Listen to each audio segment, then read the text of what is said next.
সাংবাদিক বুদ্ধিজীবীদের একটা বিরাট অংশ, যারা বিশেষত যারা বিগত সরকারের সঙ্গে ঘনিষ্ঠভাবে কাজ করেছে, তাদের অনেকের বিরুদ্ধেই হত্যা মামলা দায়ের করা হয়েছে। আবার খুব ঘনিষ্ঠভাবে কাজ করে নাই, সমর্থক হিসাবে, আওয়ামী লীগের সমর্থক হিসেবে, সহানুভূতিশীল হিসেবে পরিচিত ছিল, এমন অনেকের বিরুদ্ধে এই ধরনের মামলা দায়ের করা হয়েছে। আমরা বিভিন্ন সময় ব্যক্তি হিসেবে, প্রতিষ্ঠান হিসেবে সম্পাদকীয় লিখে, এমনকি আমি যেই সংগঠনের এই মুহূর্তে সভাপতি, এডিটর্স কাউন্সিল, সেই সংগঠনের পক্ষ থেকে অতীতে এই ধরনের মামলাগুলো সম্পর্কে আমাদের উদ্বেগ প্রকাশ করেছে এবং আমরা দাবি করেছি যে এগুলি প্রত্যাহার করা হোক। এইসব দাবির পরিপ্রেক্ষিতে অন্তর্বর্তী সরকালীন সরকারের বেশ কয়েকজন মন্ত্রী পরিষ্কারভাবে জনপরিসরে, জনসমক্ষে এই ধরনের মামলাগুলো প্রত্যাহার করার তারা করবেন এবং এগুলোকে সক্রিয় করবেন না, এরকম কথা দিয়েছেন। আমার কথা হচ্ছে যে সক্রিয় করবেন না এটা হয়তো কথা রেখেছেন, কারণ তাদেরকে অনেককে যারা এখনও গ্রেফতার হন নাই, অথচ এই মামলা নিয়ে ঘুরছেন, তাদেরকে আপনার গ্রেফতার করে নাই, কিন্তু তাদের ফ্রিডম অফ মুভমেন্ট সমাজে অনেক কমে গেছে। তারা এমনকি চিকিৎসার জন্য দেশের বাইরে যাওয়ার প্রয়োজন পড়লে তাদেরকে আটকে দেওয়া হয় এয়ারপোর্টে। আমাদের কথা খুব পরিষ্কার, একটা সরকার যে অতীতের সর্বনাশা, দুর্নীতি, দুরাচরণ এবং অগণতান্ত্রিক এই মামলাবাজির বিরুদ্ধে সব অভ্যুত্থানের মধ্য দিয়ে প্রতিষ্ঠিত হয়েছে, তার আমলে এই যে মানুষগুলি তারা যদি সত্যিকার অর্থে খুনের সঙ্গে দায়ী থাকতো, তাহলে খুনের মামলা হতো, সচল হতো, মামলা হিসাবে এটা এগোতে থাকতো। এই সরকারের সদস্যরা পরিষ্কারভাবে জানে যে খুন অর্থে যেই ধরনের ক্রিমিনাল কেস হয়, সেই ধরনের আপনার ফৌজদারি অপরাধ এরা করেন নাই, অথচ তাদেরকে সেই মামলাগুলোর অধীনে এখনও পর্যন্ত গ্রেফতার করে রেখে, কাউকে জেলে পুরে রেখে, কাউকে প্রায় গৃহবন্দী অবস্থায় রেখে যে অবিচার করছে, এই অবিচার প্রতিষ্ঠা করবার জন্য এই দেশে 1500 মানুষকে জীবন দেয় নাই, কিংবা আপনার 20,000 ছেলে মেয়ে তাদের পঙ্গুত্ব বরণ করে নাই।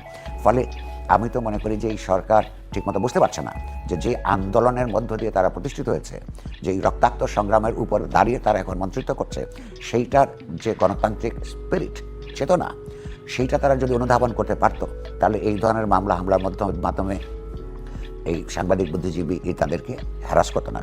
আমি মনে করি দেশের স্বার্থে আপনার এই গণতান্ত্রিক মূল্যবোধের প্রতি ন্যূনতম সম্মান দেখিয়ে আপনার এদের বিরুদ্ধে মামলা প্রত্যাহার করার যে প্রতিশ্রুতি, সেটা সরকারের বাস্তবায়ন করা উচিত। দ্বিতীয়ত, যে পূর্বাঞ্চলের যে প্লট কেলেঙ্কারি আওয়ামী লীগের, সেইখানে বিশেষত শেখ রেহানার কন্যা বিদেশি নাগরিক টিউলিপ সিদ্দিকীকে অন্তর্ভুক্ত করে তাকে শাস্তি দেওয়া একটা অত্যন্ত, আমি বলি যারা এই মামলা পরিচালনা করেছে, যারা এই মামলার রায় দিয়েছে, তারা অত্যন্ত অন্যায় একটা কাজ করেছে। এ কারণে যে এই মামলার কেসে যারা ওইখানে অন্যায়ভাবে আইন ভঙ্গ করে প্লট নিয়েছেন, ক্ষমতার অপব্যবহার করে, আমি মনে করি তাদের শাস্তি হওয়া দরকার, বিশেষত যখন রাজনীতিকরা এটা করেন। কারণ রাজনীতিকরাই নানা ধরনের বিশৃঙ্খলা দূর করবার কথা, অন্যায়ের বিরুদ্ধে একটা সুন্দর পরিস্থিতি তৈরি করবার কথা, আর সেখানে তারাই যদি এগুলো করেন, তাদের শাস্তি ডবল হওয়া উচিত। প্রশ্ন হচ্ছে যে এই ঘটনা, এটা আইসিটির মামলা না, কিন্তু দায়রা জজ আদালতে, তো সেখানে আমি মৃত্যুদণ্ডেরটা উল্লেখ করেছিলাম, আগেরটা মৃত্যুদণ্ডের। তো আমি মনে করি যে টিউলিপ সিদ্দিকী সারা যাদের যে শাস্তি হচ্ছে, শাস্তি তাদের প্রাপ্য, সেটা কয়েক ডিগ্রিতে প্রাপ্য, সেটার সুযোগ আছে উচ্চ আদালতে আপনার আপিল করবার।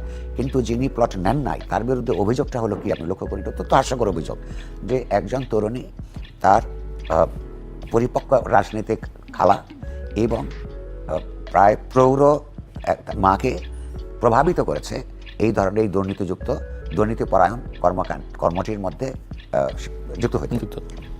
এইটা এত বেশি খরা যুক্তি এবং একই সঙ্গে এত বেশি স্ববিরোধী, এর মধ্য দিয়ে তো আদালত এটাও বলতে চাইছে যে টিউলিপের মা এবং খালা এত ভালো মানুষ যে তারা আসলে অন্যায়টা করতে চায় নাই।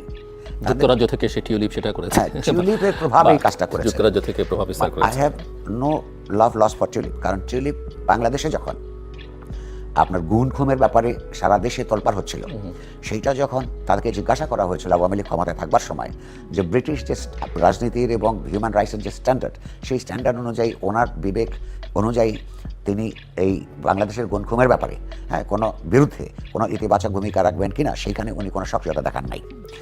সেইটা আমি মনে করি অত্যন্ত রাজনৈতিক এবং নৈতিক অপরাধ করেছেন, এ কারণে যে একজন প্রভাবশালী ব্রিটিশ রাজনীতিক হিসাবে সেইটা তার করার সুযোগ ছিল, কিন্তু তার স্বৈরতান্ত্রিক খালার এই প্রশাসনকে সমর্থন করার কারণেই তিনি সেটা করেননি। সেইটা অত্যন্ত নিন্দাজনক কাজ, এটা যেমন সত্য, একই সঙ্গে তার বিরুদ্ধে বর্তমান সরকার এবং বর্তমান সরকারি প্রশাসন, আইন প্রশাসন যে রায় দিয়েছে, সেটাও তার বিরুদ্ধে অত্যন্ত একটা খোরা যুক্তি ভিত্তিক জগতে কিছু কিছু পেশা আছে, কিছু কিছু দায় আছে, যেগুলোর সঙ্গে ব্যক্তির কথা চিন্তা করলে হয় না। ধরুন সাংবাদিকদের জীবনের কথাই বলুন, আমি সাংবাদিকদের জীবনের কথা এই কারণে বলছি, এবং উদাহরণটা দিলেই আমি হয়তো আমাদের দর্শকদেরকে বোঝাতে পারবো। ধরুন শহরের কোথাও যদি আগুন লাগে কিংবা কোনো বিপর্যয় ঘটে, সেই সাহসিক বিপর্যয়ের আশঙ্কায় যারা ক্ষতিগ্রস্ত হতে পারেন বা বিপর্যয়ের কারণে, তারা প্রত্যেকে সেই বিপর্যয়ের স্থান ত্যাগ করে আপন আপন নিরাপত্তার আশ্রয়ে ঘরে ফিরে যেতে পারেন। আবার শুধুমাত্র পেশার কারণেই যখন ওই বিপর্যয়টা তৈরি হয়, একজন সাংবাদিক সংবাদকর্মী তিনি যদি ওই মুহূর্তে নিরাপদ আশ্রয়ে থেকে থাকতেন, তাকে সেই নিরাপত্তার কথা ভয়ের কথা বাদ দিয়ে সেই ধরনের আগুন লাগা সেই জায়গায় বা বিপর্যয়কর কোনো জায়গায় সেখানে চলে যেতে হয়, কারণ এইটা পেশারই দাবি। যারা রাজনীতি করেন তাদেরও নিশ্চয়ই মা আছে, মায়ের জন্য তাদের প্রাণ কাঁদে, সন্তানের জন্য মায়ের প্রাণ কাঁদে, সেইটা অত্যন্ত ব্যক্তিগত বিষয়। সেই ক্ষেত্রে আপনার যেই বিবৃতিটির কথা বলেছেন, সেই বিবৃতিটা আমি মনে করি তারেক রহমান সাহেবের নামে যেই বিবৃতিটা এসছে, আমি যদি ধরে নিই তারেক রহমান সাহেব এই বিবৃতিটা নিজে রচনা করেছেন অথবা দেখে দিয়ে থাকেন, তাহলে তাকে শুধু ক্ষমা করা যায় এটুকুর কারণেই যে মায়ের অসুখের কারণে হয়তো তিনি মানসিকভাবে বিপর্যস্ত ছিলেন। কারণ হচ্ছে ওইখানে দুটো কথা অত্যন্ত গুরুত্বপূর্ণ ছিল। একটা হচ্ছে তিনি আসতে পারছেন না কেন, বলেছেন যে সব কিছু তার নিয়ন্ত্রণের মধ্যে নেই, এবং সেই নিয়ন্ত্রণের মধ্যে নেই কি, তার সেই সব কিছু যে রাজনৈতিক সেটার ইঙ্গিত পাওয়া যায় তার পরবর্তী বাক্যে। কারণ পরবর্তী বাক্যে আছে যে রাজনৈতিক অবস্থা যখন অনুকূল হবে, অনুকূল একটা অবস্থায় উন্নীত হবে, তখন প্রত্যাশিত পর্যায়ে পৌঁছাবে, তখন তিনি আসবেন। অর্থাৎ এখানে 2-3টা ফ্যাক্টর তাহলে আমাদের এটার সঙ্গে বিবেচনা করতে হবে, যে তিনি এখানে আসলে কি রাজনৈতিকভাবে তিনি ক্ষতিগ্রস্ত হতে পারেন। একটা বিষয় আছে যে এটা প্রকাশ তিনি করতে পারছেন না, কারণ সুযোগটা অবারিত নয়।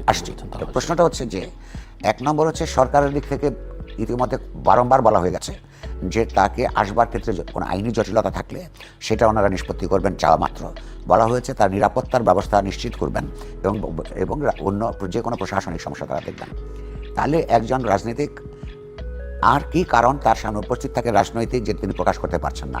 এই অপ্রকাশিত গোপন রাজনীতির বিরুদ্ধে আমাদের বরাবরের অবস্থান। এই কারণে বলছি যে ভারত থেকে ফিরে সেই জাতীয় পার্টির এক নেতা যেদিন বলেছিলেন যে আমরা ভারতের প্রধানমন্ত্রীর সঙ্গে আলাপ করেছি, কিন্তু এটা বলতে পারবো না তাদের অনুমতি ছাড়া, বাংলাদেশের মানুষ এটা পছন্দ করে নাই। কিংবা সরকারগুলি যখন, বিশেষত এই সরকার কতগুলো চুক্তি সম্পন্ন করেছে বিদেশি কোম্পানির সঙ্গে বা বিদেশি রাষ্ট্রের সঙ্গে, এসে তারা বলছে যে আমরা এমন চুক্তির শর্তের মধ্যে একটা আছে, চুক্তির ভেতরে কি আছে এটা জনসমক্ষে প্রকাশ করা যাবে না। এই ধরনের যেই কোনো রাজনীতিক কিংবা কোনো সরকারকে এমন কোনো অধিকার দেওয়াই গণতান্ত্রিক ভাবনার উপর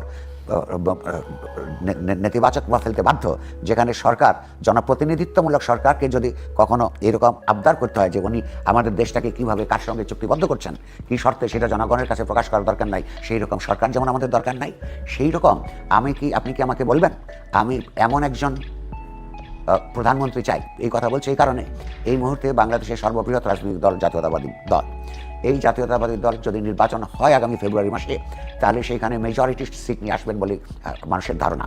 তো সেই পার্টির অ্যাক্টিং চিফ হিসেবে তারেক রহমান সংসদীয় দলের নেতা এবং প্রধানমন্ত্রী হবেন বলে এটা পরিষ্কারভাবে হিসেব করা সম্ভব। তিনি